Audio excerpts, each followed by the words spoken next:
Yo guys, this is Tfue here. Today I'm going to be talking a little bit about the Arc Raiders skill tree. And this skill tree I'm going to showcase is made by Tfue and Taxi2g. Both are very good players, and both are like ex-pro Fortnite players, ex-pro Apex players, and they are extremely good at Arc Raiders as well. So I did not come up with this skill tree, but I'm just gonna showcase my thoughts about it and why it have been built the way it have. Um, First of all, I want to say if you are a completely new player to Arc Raiders and you are confused of which direction to go, if you want to go mobility, if you want to go conditioning, or if you want to go survival, my take is that the first 16 levels that you get should go into mobility. And that is because of these two nodes you see here on the left side. This makes it so it costs less stamina to moving around in general. That means like sprinting, vaulting, everything is basically reduced when you move around, your stamina consumption.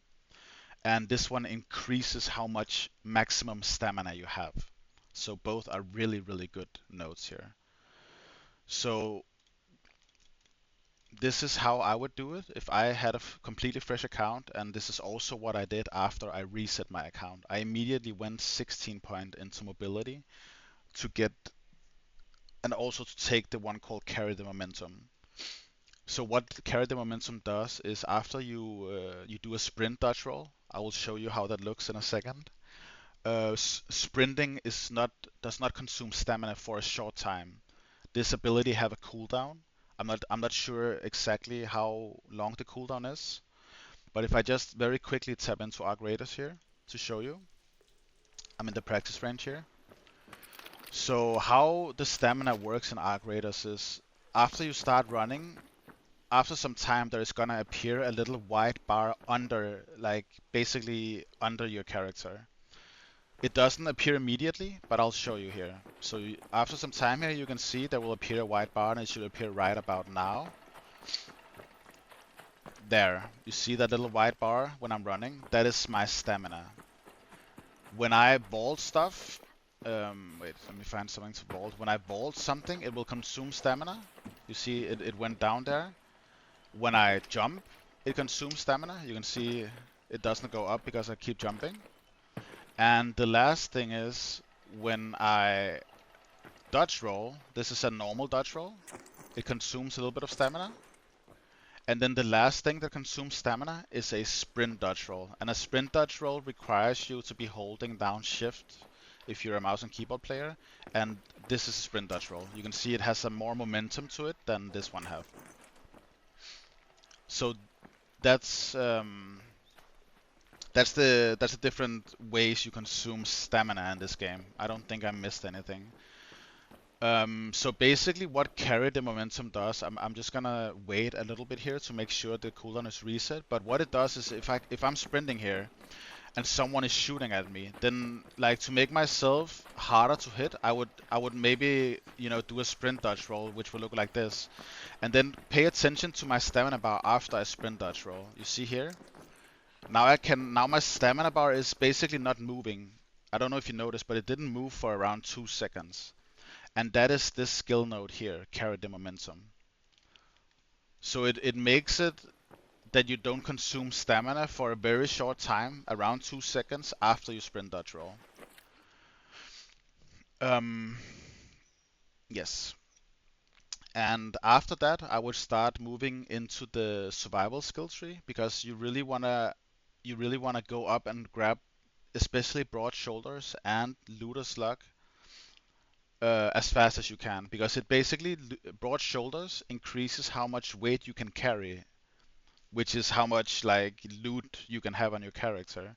If I quickly tap into the game here, you can see that I can carry 90 kilograms. If I didn't go into broad shoulders 5 times, I could only carry 80 kilograms. So it's basically 10 more kilograms that you're able to carry once you unlock this skill, like put 5 points into it. Um, so I would do the skill tree like this. This one is not super good, because in Arc Raiders it's very, I mean, some people they like to crouch, but it's very rare that I crouch myself, and I can explain why. Um, when you crouch, pay attention to the noise. You take steps very often, like one, two, one, two, one, two. People are able to hear that. But if you just hold V instead and you just walk, it's actually a little bit slower. You make a little bit less noise, and the amount of steps you have to go further distances. You can also see I'm walking faster than if I'm doing this. I'm way slower when I do this than I am if I do this. Can you see that it speeds up? So in this game, it's very rarely that you are in situations where you're crouching around like this, unless of course it's because you're like, let's say you're having a gunfight and you're like crouched behind a car. But then like it really makes almost no difference if you move fast like around a car here, you know? It doesn't really make a difference. So that's why. Then after, this is a really good note here. When searching containers, loot is revealed faster. Uh, that is because the faster you can see your loot, and the faster you can get the loot off a body, or even if you're searching a container. Let's say that I could breach this car. The faster you can like search stuff when you're looting, the less chances are of you also getting killed because somebody might pull up and shoot you while you're looting. So the faster you can get the job done, the more safe you are in that sense, right? So 5 points here. Um, then I would go 1 point here. I would go 3 points here, and I would go 1 point here. This skill here is really, it really does almost nothing. It makes you loot, like it makes less noise when you're looting, but it's not important. Also keep in mind if you're playing with a trio, for example, they might not be running the same skill tree as you.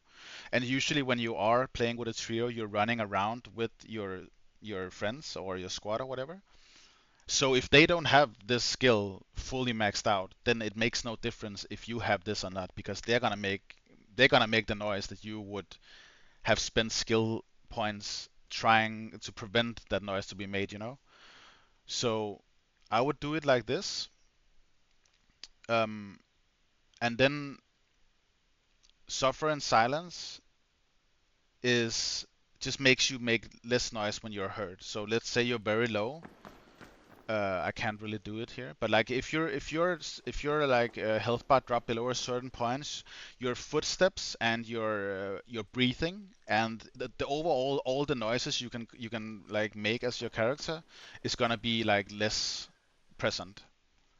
So you go in here and then you also take this one. This one makes it so whenever you are healing yourself with like a bandage, for example, it can be like a bandage, it can be a herbal bandage, it can even be like, actually it can also be fabric, even though fabric is a very like poor way of healing.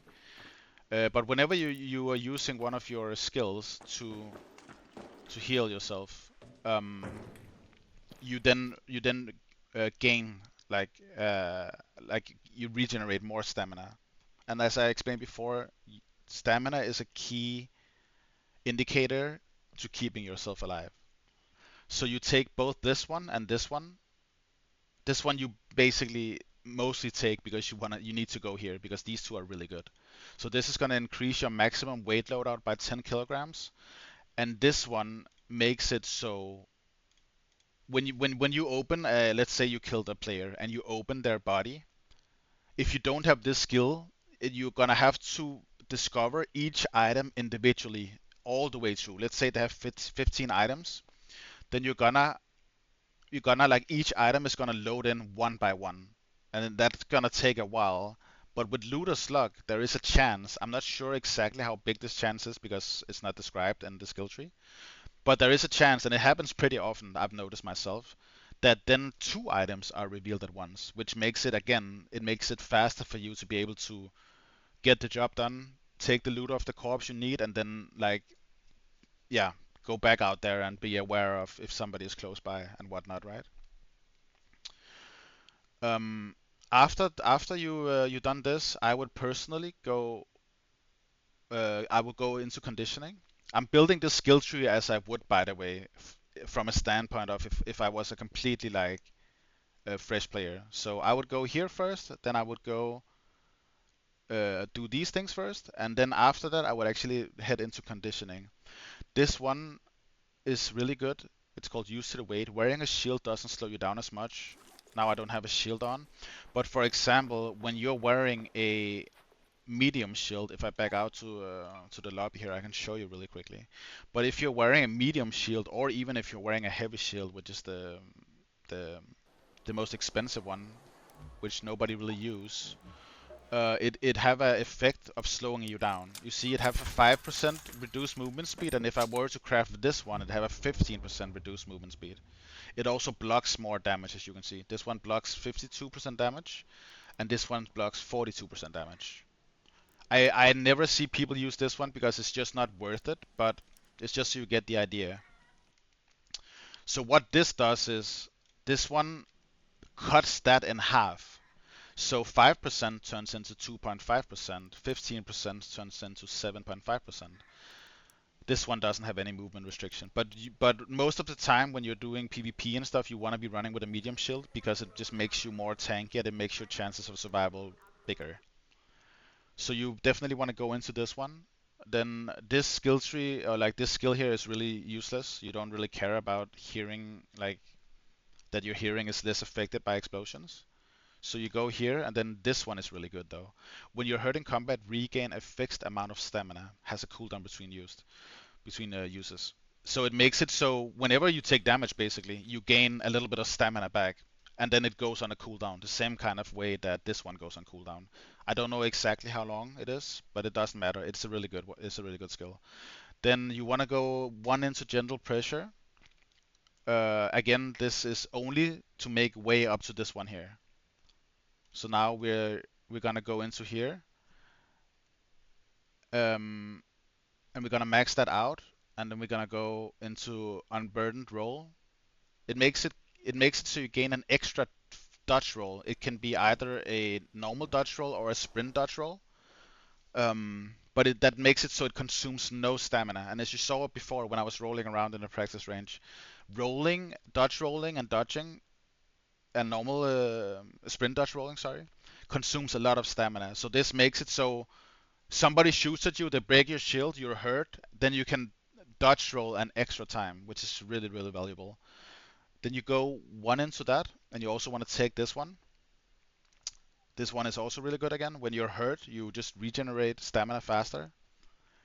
Then you want to go into a little extra. This makes it so whenever you're breaching cars, lockers, every every container you can breach that can contain loot, when you breach it, it drops a little bit of extra loot on the ground. It can drop batteries, it can drop plastic parts, metal parts, oil, arc, what's it called? Yeah, it can drop like a variety of items that is items you basically use all the time in the game. So this is really helpful as well. And then the next one here, loaded arms, is also really good because it makes that your equipped weapon has less impact on your encrumplance. This applies to both your weapon slots, by the way. So let's say you're running a kettle and whatever, a Jupiter, which weighs like, or even a Renegade, this weighs 11 kilograms. It makes it so that encrumplance, it, like yeah, so it makes it so that encrumplance is reduced. I don't have the skill so far yet because I'm just about to get them now, but it would yeah, it makes it so you can carry more loot again.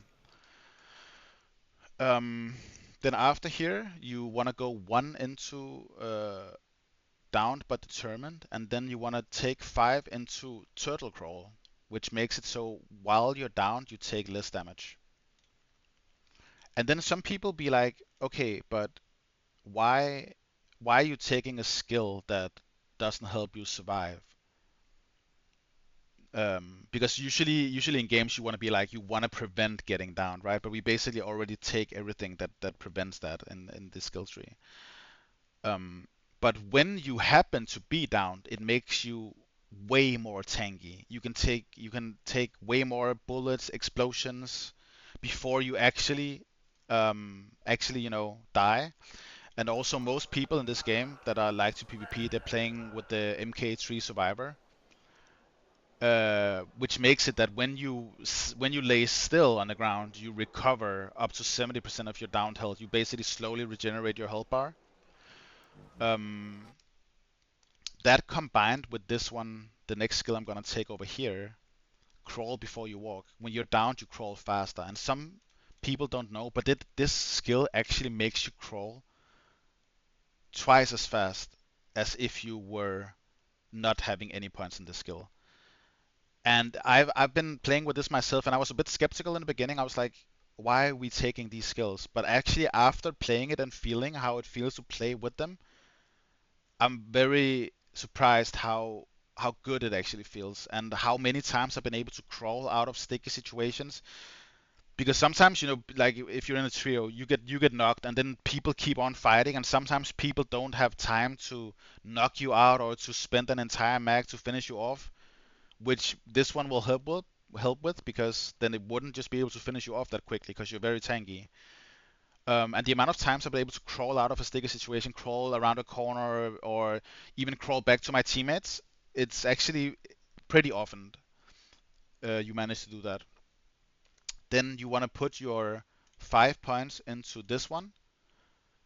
Effortless roll was buffed this patch. It was worse last patch, but now it basically makes you so when you're on a full stamina bar, you can actually dodge roll 2 times more than you would be able to do if you did not take effortless roll. So instead of only being able to dodge roll 3 times, you can actually dodge roll 5 times. And on top of that, let's say you're fighting someone out there on the battlefield, they break your shield, that makes it 6 times. There is so many like stamina regeneration effects that you get in this skill tree that makes you able to move around more freely. And then the last skill point we're gonna be going into is this one called Vigorous Vaulter, and I had spoke about it a little bit earlier, but it just makes it so when you're exhausted, usually you vault, climb up like things very slowly, but this one makes it just so it's normal. And this is the finished skill tree, and it's very pleasing because it's 27, 27, 27. Um, and that is this video, guys. And this is a very PvP focused skill tree. If you if you want another skill tree where it's more like friendly, more like I just want to breach stuff, I just want to walk around and not shoot anyone, then this skill tree is not for you. Then I would suggest you go a more like survival heavy skill tree. You go maybe some more field crafting, um, and unlock security breach. Um, but yeah, me as a player myself, I like to PvP. I like to fight other teams. I like to kill people in this game. So for me, this was very appealing to me. So I hope this was helpful, guys, and thank you for watching. And this was my thoughts on Tfue and Taxi2g's PvP skill tree. Um, Remember to like the video if it was helpful, subscribe, and I'll see you in the next one.